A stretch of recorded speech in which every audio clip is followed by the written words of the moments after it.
नमस्कार विद्यार्थियों, मैं मुकेश साहू मेवाड़ की पावनधरा भिलवाड़ा से आप सभी विद्यार्थियों का हार्दिक स्वागत अभिनंदन करता हूं। आज हमारी जो क्लास चलेगी साथियों, वो चलेगी महाजनपद की। कौन सी क्लास चलेगी? महाजनपद। राजस्थान की यदि किसी भी एग्जाम की अगर आप तैयारी कर रहे हो या आप केंद्र में भी अगर आप तैयारी कर रहे हो तो आपको पता है साथियों, उसमें भारत का इतिहास जरूर होता है। और अगर भारत का इतिहास होता है तो उसमें ये टॉपिक अवश्य होता है जिसका नाम क्या है? महाजनपद। अब महाजनपद के बारे में मैं आपको शुरुआती तौर पे थोड़ा बताना चाहता हूं कि ये महाजनपद आए कहां से। थोड़ा सा मैं बता देता हूं इसके बारे में ताकि आपको पता रहे।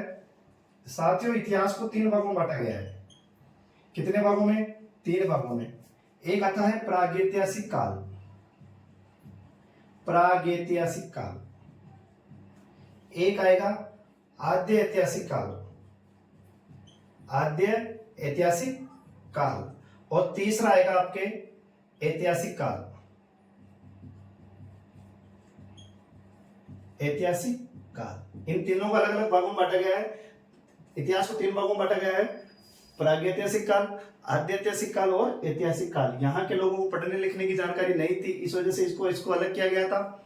यहाँ आद्य ऐतिहासिक काल में लोगों को पढ़ना लिखना आता था, लेकिन यहाँ पे जो लोग पढ़े लिखे थे उनकी राइटिंग हमारे समझ में नहीं आई थी, इस वजह से इनको अलग किया गया था। ऐतिहासिक काल में लोग पढ़े लिखे भी थे और हमारे समझ में भी आई। तो ये जो मुख्य कारण था, इनको तीनों को अलग अलग करने का यही कारण था। इनको पढ़ने लिखने की जानकारी नहीं थी, इनको थी लेकिन हमारे समझ में नहीं आई। और यहाँ पर पढ़ने लिखने की जानकारी भी थी और हमारे समझ में भी आई। हमारे जो टॉपिक चलेगा कौन सा? महाजनपद। महाजनपद यहीं से निकलेगा। ऐतिहासिक काल को 2 भागों में बांटा जाता है।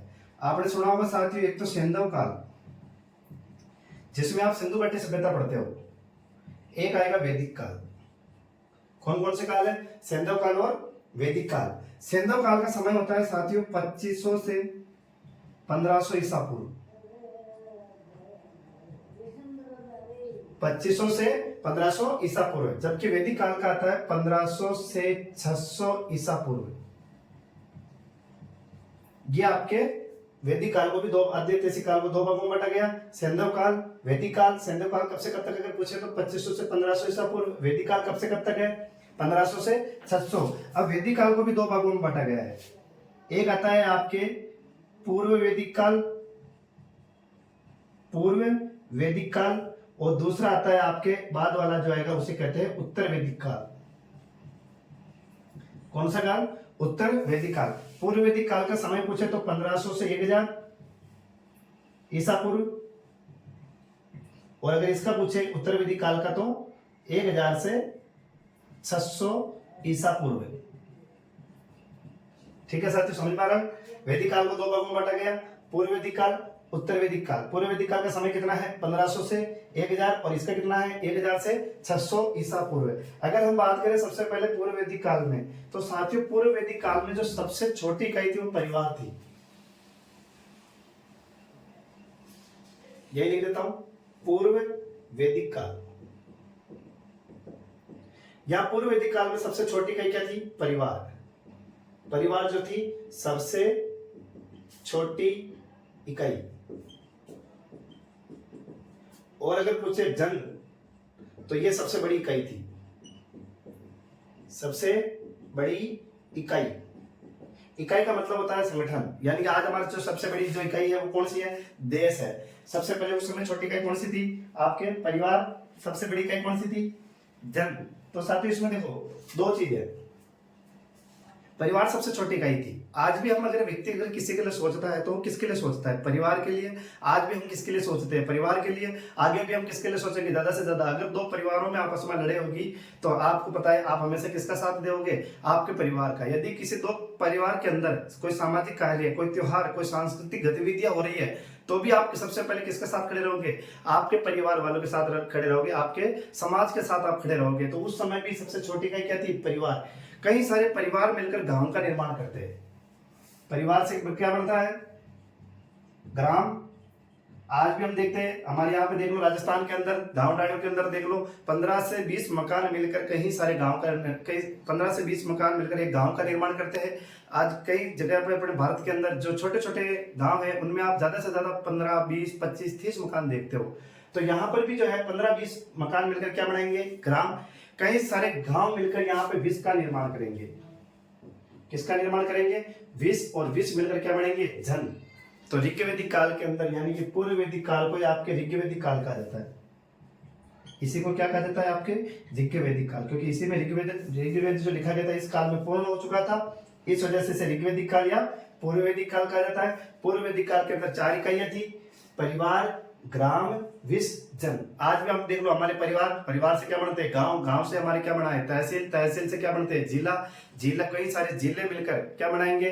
संभाग। तो परिवार से गांव, कई सारे गांव मिलकर क्या बनाएंगे? तहसील, कई सारी तहसील मिलकर क्या बनाएंगी? एक जिला, कई सारे जिले मिलकर क्या बनाएंगे? एक संभाग, और कई सारे संभाग मिलकर क्या बनाएंगे? एक राज्य, और कई सारे राज्य मिलकर क्या बनाएंगे? एक देश और एक राष्ट्र का निर्माण होगा आपके वर्तमान में। और उस समय सबसे बड़ी इकाई क्या थी? जन। यानी कि व्यक्ति जो सोचता था केवल कहां तक सोचता है? जन तक सोचता है। तो परिवार, ग्राम, विष, जन। अगर पूछ रहे वैदिक काल के अंदर, ऋग्वैदिक काल की सबसे बड़ी इकाई कौन सी थी? तो जन। और छोटी कौन सी है? तो परिवार, ये छोटी। और ये कौन सी थी? बड़ी। आ जाएगा, लिखा दिया, परिवार सबसे छोटी इकाई। अब यहाँ पे जब वैदिक पूर्व वैदिक काल चल रहा था, तो यहाँ पे जब उत्तर वैदिक काल में है, तो यहाँ पे आप पढ़ोगे कि राजा का पद यहाँ वंशानुगत हो चुका था साथियों। तो एक राजा ने क्या किया? दूसरे राजा पर आक्रमण किया। एक राजा ने दूसरे राजा पर आक्रमण किया। राजा की जैसे जैसे इच्छा बढ़ती जा रही थी, आक्रमण बढ़ते जा रहे थे। आक्रमण बढ़ने के बाद एक राजा ने दूसरे जन पर जब आक्रमण किया, तो पूरे के पूरे जन को ही अपने अंदर मिला लेता था। तो जैसे कि मान लो यहाँ पर एक जन ये है, एक जन ये है। अब इस समय पूर्व वैदिक काल में तो ऐसी कोई लड़ाई थी नहीं, लेकिन उत्तर वैदिक काल आते आते इन दोनों में लड़ाई हो गई।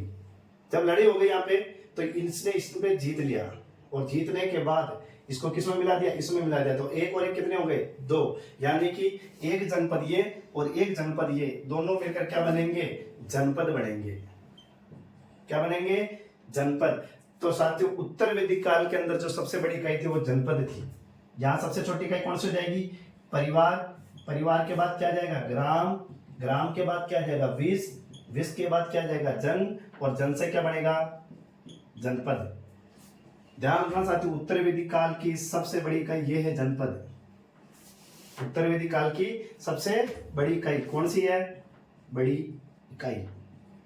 छोटी तो सब जगह परिवार ही रहेगी। आज में सबसे छोटी इकाई परिवार ही है। सबसे बड़ा देश है हमारे लिए भारत देश सब कुछ है।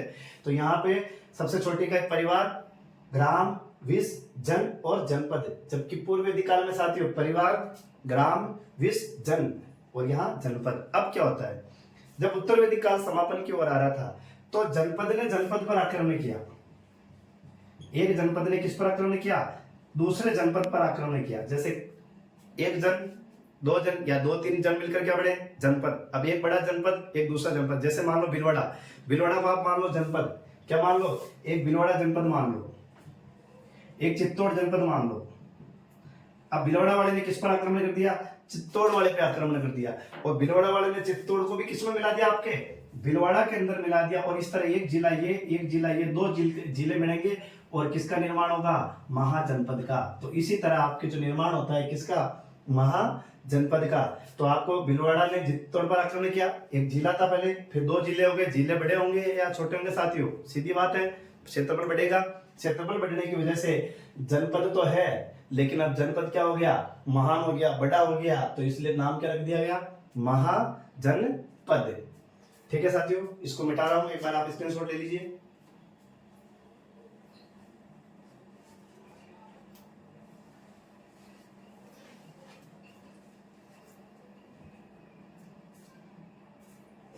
तो एक बार को बता देते, इतिहास कितने भागों में? 3 भागों में। प्रागैतिहासिक काल, अर्धैतिहासिक काल, ऐतिहासिक काल। सैंधव काल, अर्धैतिहासिक काल को 2 भागों में बांटा गया, सैंधव काल और वैदिक काल। सैंधव काल कब से कब तक है? 2500 से 1500। वैदिक काल 1500 से 600। वैदिक काल को भी 2 भागों में बांटा गया, ऋग्वैदिक काल या पूर्व वैदिक काल। दूसरा है उत्तर वैदिक काल। पूर्व वैदिक काल कब से कब तक है? 1500 से 1000, ये 1000 से 600। पूर्व वैदिक काल में हमने देखा था परिवार सबसे छोटी इकाई थी, बड़ी कौन सी थी? जन। कितनी इकाइयां थी? 4। परिवार, ग्राम, विष और जन। जबकि उत्तर वैदिक काल में जन ने जन पर आक्रमण किया, क्या बने? जनपद। तो यहाँ 5वीं इकाई आ गई हमारे, परिवार, ग्राम, विष, जन और जनपद। आगे जाके जनपद ने जनपद पर आक्रमण किया और क्या बने? महाजनपद। तो हमारा जो अगला टॉपिक आएगा वो कौन सा आएगा साथियों? महाजनपद।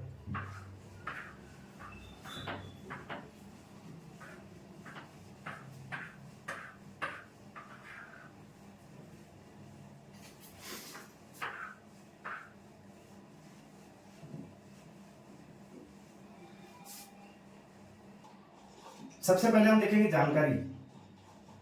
क्या देखेंगे? जानकारी। जानकारी में सबसे पहले आएगा बौद्ध ग्रंथ। बौद्ध ग्रंथ। बौद्ध ग्रंथ में एक निकाय है जिसका नाम सुना होगा आपने साथियों, अंगुत्तर निकाय। कौन सा निकाय? अंगुत्तर निकाय। अंगुत्तर निकाय में कुल कितने महाजनपद की जानकारी? 16 महाजनपद की जानकारी मिलती है। ठीक है। इसके अलावा अगर एक जैन ग्रंथ आएगा, जैन ग्रंथ में आएगा भगवती सूत्र। भगवती सूत्र, इसमें भी कितने महाजनपद की? 16 महाजनपद की जानकारी मिलेगी। तो आपके राज्य इसमें बात महाजनपद की जानकारी, ये दो मुख्यतः ग्रंथ है। क्यों? क्योंकि इस समय आपके जब महाजनपद चल रहे थे उस समय आपके बौद्ध धर्म भी चल रहा था और जैन धर्म में महावीर स्वामी इस समय चल रहे थे और बौद्ध धर्म में महात्मा बुद्ध। दो महत्वपूर्ण धर्म सामने आएंगे यहाँ पे महाजनपद के समय। एक तो बौद्ध धर्म का विकसित होगा और एक जैन धर्म विकसित होगा। ठीक है साथियों, तो यहाँ पे दोनों ध्यान रखना है। बौद्ध ग्रंथ के किसमें? अंगुत्तर निकाय। कितने जनपद? 16। जैन ग्रंथ में कौन सा? भगवती सूत्र। भगवती सूत्र में कितने? 16। एक आएगा संस्कृत ग्रंथ। संस्कृत ग्रंथ है महावस्तु। क्या नाम है? और इसमें भी कितने की जानकारी आपके? 16 महाजनपद की जानकारी। कितने महाजनपद की? 16। लेकिन यहाँ थोड़ा आपको महावस्तु में थोड़ी चीज ध्यान रखनी है। 16 तो है लेकिन दो चेंज है। एक तो इसमें गांधार महाजनपद नहीं मिलेगा, गांधार नहीं मिलेगा। एक आपके कंबोज नहीं मिलेगा, कंबोज नहीं मिलेगा। 16 महाजनपद में से 14 तो वो ही होंगे जो इन दोनों में है। दो चेंज है, दो चेंज। गांधार की जगह मिलेगा शिव और इसकी कंबोज की जगह मिलेगा दशार्ण। क्या नाम मिलेगा? दशार्ण। गांधार की जगह शिव है और कंबोज की जगह दशार्ण है। तो हिंदू धर्म के जो ग्रंथ है संस्कृत ग्रंथ महावस्तु, इसमें भी 16, भगवती सूत्र 16, अंगुत्तर निकाय 16 महाजनपद। जबकि आप देखोगे पाणिनि, पाणिनि का ग्रंथ है अष्टाध्यायी। क्या है? अष्टाध्यायी। 8 है अध्याय जिसमें, इसमें आपके 40 महाजनपद मिलेंगे। 40 महाजनपद जिसमें 22 का विशेष उल्लेख किया इन्होंने। 22 का विशेष उल्लेख। ठीक है साथियों, 22 का विशेष उल्लेख किसने किया? पाणिनि ने। कौन सी पुस्तक में? अष्टाध्यायी में। एक आएगा आपकी महाभारत है। महाभारत में 250 जनपद की जानकारी मिलेगी। कितने जनपद की? 250। जबकि एक आएगा आपके संगम साहित्य। संगम साहित्य जो दक्षिण के अंदर है। संगम साहित्य जो आएगा ग्रंथ है शिल्पाधिकारम। शिल्पाधिकारम। शिल्पाधिकारम में 3 महाजनपद मिलेंगे। केवल कितने? 3। आपको ध्यान रखना साथियों, ये दक्षिण का साहित्य है। दक्षिण का हो, दक्कन का हो, आपकी मर्जी पड़े जो क्या हो। तो दक्षिण में संगम साहित्य में अगर पूछे दक्कन के कौन से ग्रंथ में आपके महाजनपद की जानकारी मिलती है तो कौन सा हो जाएगा आपके? शिल्पाधिकारम। शिल्पाधिकारम में कितने महाजनपद की जानकारी मिलती है? 3 में अगर पूछे कौन कौन से हैं तो आपको ध्यान रखना है अवंती, मगध और वत्स। आप याद कर सकते हो बोलिए अमावस। ये तो शॉर्ट ट्रिक है तो इसमें बड़ी बात नहीं। अमावस में ऐसे अवंती, मैं से मगध, वत्स से वत्स। ठीक है, तो ये आपके 3 महाजनपद शिल्पाधिकारम ग्रंथ में मिलेंगे जो संगम काल का है, जिसे संगम साहित्य कहा जाता है। दक्षिण में है, आ जाएगा साथियों कि दक्षिण में किस ग्रंथ के अंदर आपके महाजनपद की जानकारी मिलती है तो शिल्पाधिकारम। ठीक है, बौद्ध ग्रंथ ये आपकी जानकारी हो गई साथियों। बौद्ध ग्रंथ में अंगुत्तर निकाय में 16 महाजनपद है। जैन ग्रंथ के भगवती सूत्र में 16 महाजनपद है। संस्कृत के ग्रंथ महावस्तु में 16 महाजनपद है। गांधार और कंबोज नहीं मिलेंगे यहाँ पे। इनकी जगह क्या मिलेंगे? गांधार की जगह शिव, कंबोज की जगह दशार्ण मिलेगा। पाणिनि की पुस्तक अष्टाध्यायी 40 महाजनपद, 22 का विशेष उल्लेख किया इन्होंने। महाभारत में 250 जनपद मिलेंगे। संगम साहित्य दक्षिण का दक्षिण भारत का है। शिल्पाधिकारम 3 महाजनपद, अवंती, मगध और वत्स। ये तो हो गई आपके जानकारी। अब हम पढ़ेंगे विस्तार। स्क्रीनशॉट ले लोगे?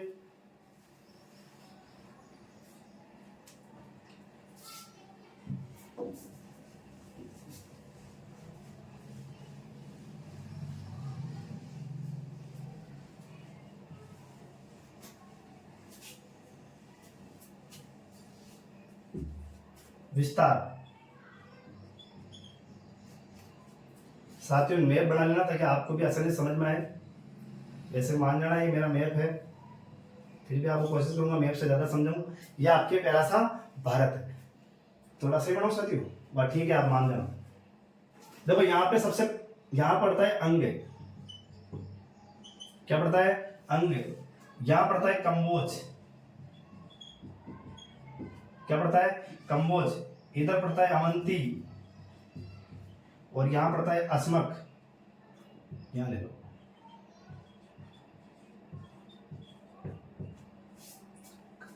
चार महाजनपद है, कम्बोज, अंग, अवंती। विस्तार बता रहा हूं मैं आपको, स्थिति विस्तार के, विस्तार कहां से कहां तक फैला है ना, विस्तार। कम्बोज, अंग, अवंती। अवंती एमपी में है। ये आपके चार महाजनपद है। कम्बोज अफगानिस्तान में है, अफगानिस्तान। अंग बिहार में है, अस्मक महाराष्ट्र में, और अवंती एमपी में। ये आपके चार महाजनपद। अंग की बात करें तो सबसे पूर्वी महाजनपद है, सबसे पूर्वी महाजनपद। अवंती सबसे पश्चिमी महाजनपद। सबसे अस्मक में पूछे तो सबसे दक्षिणी महाजनपद, दक्षिणी महाजनपद। और ये सबसे उत्तर में कम्बोज सबसे उत्तरी महाजनपद।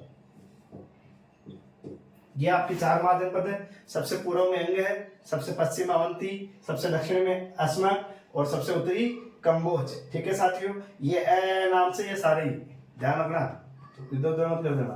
अंग बिहार, अवंती पश्चिम एमपी में, अस्मक महाराष्ट्र में। इनकी राजधानी बता देता हूं आपको। कम्बोज की राजधानी, कम्बोज की राजधानी थी हाटक। हाटक, फाटक मत कर देना, हाटक। अस्मक की राजधानी थी पोटन। यहां कर दो इधर साथियों, पोटन। ये इधर राजधानी थी पोटन। अंग की राजधानी थी चंपा, चंपा राजधानी। और कम्बोज की राजधानी हो गई साथियों अवंती। अवंती की दो राजधानियां थी, उज्जैनी और महिष्मती। जैसे एक पढ़ूंगा मैं, फिलहाल तो आपको यहीं से मैप में समझ लो। सबसे उत्तरी महाजनपद कम्बोज, सबसे दक्षिणी महाजनपद अस्मक, सबसे पूर्वी महाजनपद अंग, सबसे पश्चिमी अवंती। अंग की राजधानी चंपा, राजधानी चंपा। कम्बोज की राजधानी हाटक, अस्मक की राजधानी पोटन, और अवंती की राजधानी दो है, उज्जैनी और महिष्मती। ये तो है आपके उत्तर, पूर्व, पश्चिम, दक्षिण। अब यहाँ पे थोड़ा ले लो स्क्रीनशॉट, फिर मैं आगे इसको कुछ कर रहा हूँ साथ।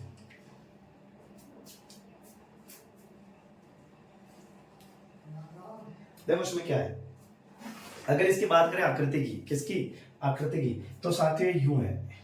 ये सारा पाकिस्तान का एरिया होते होते होते होते होते होते होते ये इधर इधर होते होते होते होते होते ये आपके तिब्बत वाला एरिया होते होते यहाँ तक होते थे, यानी ये वाला एरिया,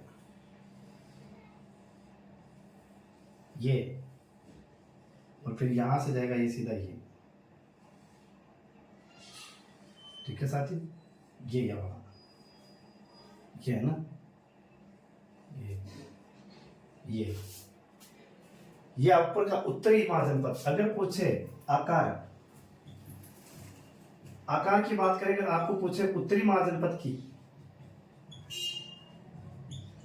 उत्तरी महाजनपद क्या करती, कैसे साथियों? आयताकार, आयताकार।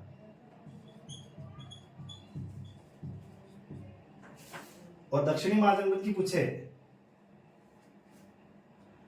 आकृति कर लो यहां पे, आकृति। उत्तरी महाजनपद कैसे थी, दिख रहा है साथियों? आयताकार है, आयताकार। दक्षिणी महाजनपद, दक्षिणी महाजनपद देख के बताओ चित्र में, त्रिभुजाकार है, तो त्रिभुजाकार, त्रिभुजाकार। अगर इसके पूरे महाजनपद क्या करते, पूछा आपसे कि पूरे महाजनपद क्या करती, कैसी है, तो बैलगाड़ी के समान है। ये देखो बैलगाड़ी के पलटिया है, यहाँ पे वो आपने देखा होगा, बैल बैल वो तीखे बैल के ऐसे जमते हैं। तो संपूर्ण महाजनपद, संपूर्ण महाजनपद ये किसके समान है? तो बैलगाड़ी के समान। तीनों आकृति याद रखनी। क्या आकृति कैसी है? आयताकार। दक्षिणी महाजनपद की आकृति कैसी है आपके? तो त्रिभुजाकार। और संपूर्ण महाजनपद की पूछे तो बैलगाड़ी के समान। तो ये आपको आकृति ध्यान रखनी है। आयताकार, नीचे है त्रिभुजाकार, और पूरी पूछे तो आपके बैलगाड़ी के समान। ये हाटक की जगह दूसरी राजधानी राजपुर भी आ सकती है साथियों। कौन सी? राजपुर। ठीक है ना। अब मैं मिटा रहा हूँ, ये आपके विस्तार है, स्क्रीनशॉट ले लीजिए इसका।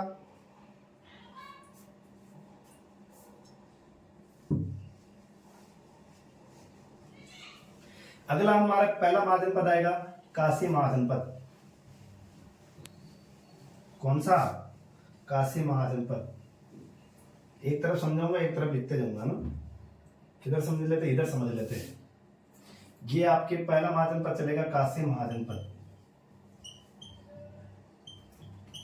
काशी महाजनपद। देखो काशी महाजनपद क्या कह रहा है। ये आपके पहला सा भारत, यहां पड़ता है काशी। काशी पड़ता है उत्तर प्रदेश में। कहाँ है काशी महाजनपद? काशी महाजनपद उत्तर प्रदेश, यूपी।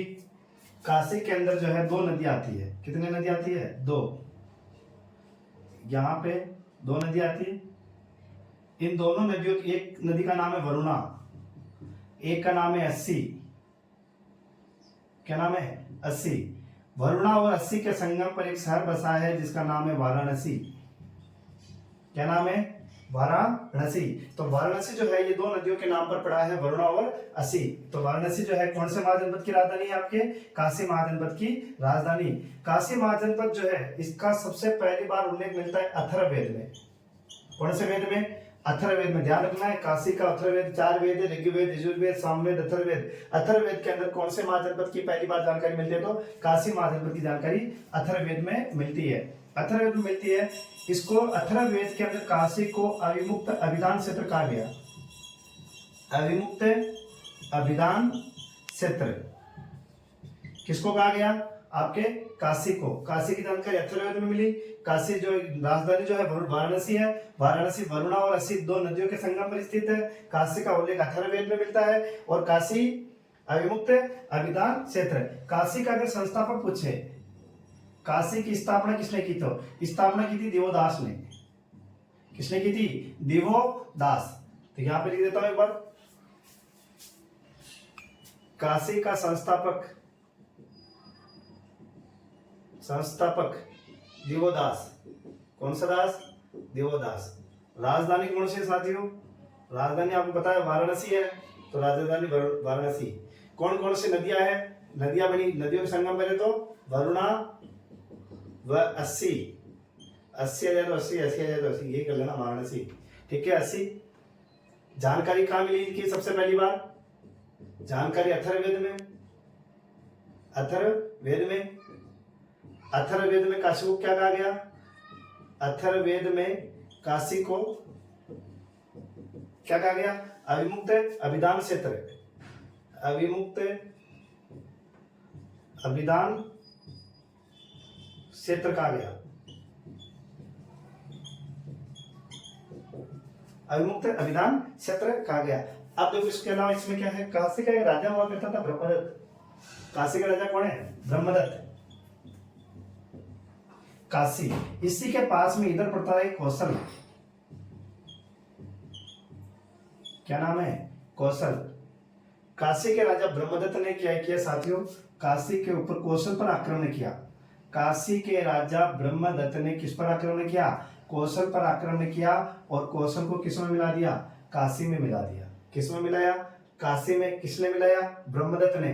बाद में यहीं पर एक व्यक्ति आएगा, कंस। कौन आएगा? कंस, जो कौशल में जन्म लेगा। ये कोई कंस जब बड़ा होगा तब ये कौशल के बदला लेने के लिए वापस आक्रमण करेगा। किस पर? काशी पर। यानी दोनों ने एक दूसरे को बदला लिया। काशी के राजा ब्रह्मदत्त ने आक्रमण किया कौशल पर। कौशल जो है यहाँ पे ब्रह्मदत्त ने क्या किया? कौशल को काशी में मिला दिया। किसमें मिलाया? काशी में। अब काशी में मिलाने के बाद क्या होता है? कौशल का एक व्यक्ति आता है कंस। कंस ने क्या किया? काशी पर आक्रमण किया और काशी को ही किसमें मिला दिया? कौशल में मिला दिया। ध्यान रखना साथियों, काशी का इसके बाद लगभग लगभग अस्तित्व खत्म है। काशी को कौशल में मिलाने वाला है कंस, और कंस को ही कहा गया है वाराणसिंहो। वाराणसिंहो क्या कहा गया है? वाराणसिंहो। वाराणसिंहो का शाब्दिक अर्थ है बनारस जीतने वाला। क्या जीतने वाला? बनारस जीतने वाला। बनारस जीतने वाला किस क्या है? वाराणसिंहो। किसको कहा गया? कंस। कंस ने क्या किया? तो कौशल के अंदर किसको मिलाया? काशी को। पहले काशी का राजा कौन हुआ करता था? ब्रह्मदत्त। ब्रह्मदत्त ने किस पर आक्रमण किया? कौशल पर। कौशल को किस में मिलाया? काशी में। बाद में कंस ने क्या किया? काशी को ही कौशल में मिला के इसका खत्म ही, इसको समाप्ति कर दिया लगभग लगभग। ठीक है। ये बनारस वाराणसी जो है ये आपके संगीत की शिक्षा हेतु प्रसिद्ध है। पूछे अगर किसके लिए प्रसिद्ध है तो संगीत की शिक्षा, एक आपके वस्त्र उद्योग हेतु प्रसिद्ध है। ध्यान रखना साथियों, काशी आपके दो चीजों के लिए प्रसिद्ध था, एक तो आपके संगीत की शिक्षा के लिए, एक वस्त्र उद्योग हेतु प्रसिद्ध है। ठीक है साथियों, हो जाएगा। ठीक है। काशी का संस्थापक कौन है? काशी का संस्थापक कौन है? ऊपर बताओ मुझे। दिवोदास। दिवोदास। अविमुक्त विधान क्षेत्र तो मैंने लिख दिया था। ठीक है। काशी का राजा कौन है? काशी का राजा ब्रह्मदत्त। ब्रह्मदत्त है। काशी का राजा ब्रह्मदत्त। ब्रह्मदत्त ने किस पर आक्रमण किया? ब्रह्मदत्त ने कौशल पर आक्रमण कर, कौशल पर आक्रमण कर कौशल को काशी में मिलाया। किसमें मिलाया? काशी में मिलाया। किसने मिलाया? ब्रह्मदत्त ने। इसके बाद जो आपके आएगा वो क्या आएगा? कंस आएगा।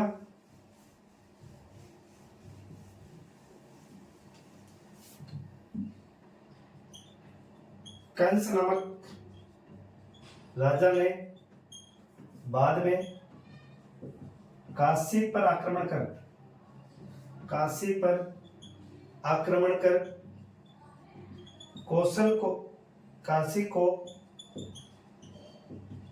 को कौशल में मिलाया। किसमें मिलाया? कौशल में मिलाया। कंस को वाराणसिंहो कहा गया। वाराणसिंहो कहा गया। वाराणसिंहो का शाब्दिक अर्थ क्या है? वाराणसिंहो बनारस जीतने वाला। इसका शाब्दिक अर्थ क्या है? बनारस जीतने वाला। ठीक है। इसके अलावा देखोगे आप तो यहाँ पे कंस ने तो बनारस जीत लिया था। इसके बाद क्या था? बनारस किसके लिए प्रसिद्ध था? बनारस नहीं है तो वाराणसी आ जाएगा। वहां ध्यान रखना, कोई ऐसा जरूरी नहीं है। संगीत की शिक्षा वह वस्त्र उद्योग हेतु प्रसिद्ध है। वस्त्र उद्योग हेतु प्रसिद्ध हो जाएगा साथियों। इसके अलावा अगर आ जाए काशी पर बाद में नागवंश ने अधिकार किया। नागवंश ने शासन किया। आपके जो 23वें तीर्थंकर है पार्श्वनाथ जी तीर्थंकर, पार्श्वनाथ जी का संबंध अगर पूछे तो काशी से था। संबंध काशी से, काशी के नागवंश से था। ऐसे कर लो, काशी के नागवंश से था। आ जाएगा साथियों। ये आपके एक महाजनपद खत्म होता है। कौन सा? काशी महाजनपद। एक बार एक और देखो, काशी महाजनपद कहाँ है? उत्तर प्रदेश में। काशी का संस्थापक कौन है? दिवोदास। राजधानी कौन सी है? वाराणसी। नदियां कौन कौन सी है? वरुणा व अस्सी। वरुणा व अस्सी से क्या बना? वाराणसी। जानकारी कौन से वेद में मिलती है? अथर्ववेद में। अथर्ववेद में काशी को क्या कहा गया है? अविमुक्त अभिधान क्षेत्र। क्या कहा गया है? अविमुक्त अभिधान क्षेत्र। काशी का संस्थापक कौन है? दिवोदास। काशी का राजा कौन था बाद में? ब्रह्मदत्त। ब्रह्मदत्त ने किस पर आक्रमण किया? कौशल पर। कौशल को किसमें मिलाया? काशी में। बाद में कौन आया? कंस। कंस ने क्या किया? काशी पर आक्रमण किया। काशी को किसमें मिला दिया? कौशल में। और कंस को क्या कहा गया? वाराणसिंहो। वाराणसी का शाब्दिक अर्थ क्या है? बनारस जीतने वाला। बनारस या वाराणसी किस किस के लिए प्रसिद्ध था? संगीत की शिक्षा व वस्त्र उद्योग हेतु प्रसिद्ध था। काशी पर बाद में किसने अधिकार किया था? नागवंश के राजा ने अधिकार, और नागवंश में थे आपके कौन? 23वें तीर्थंकर पार्श्वनाथ जी, और पार्श्वनाथ जी का संबंध भी कौन से वंश से था? तो नागवंश से। और कहां से तो था? तो काशी से। हो जाएगा। तो ये आपके एक महाजनपद समाप्त होता है, काशी महाजनपद।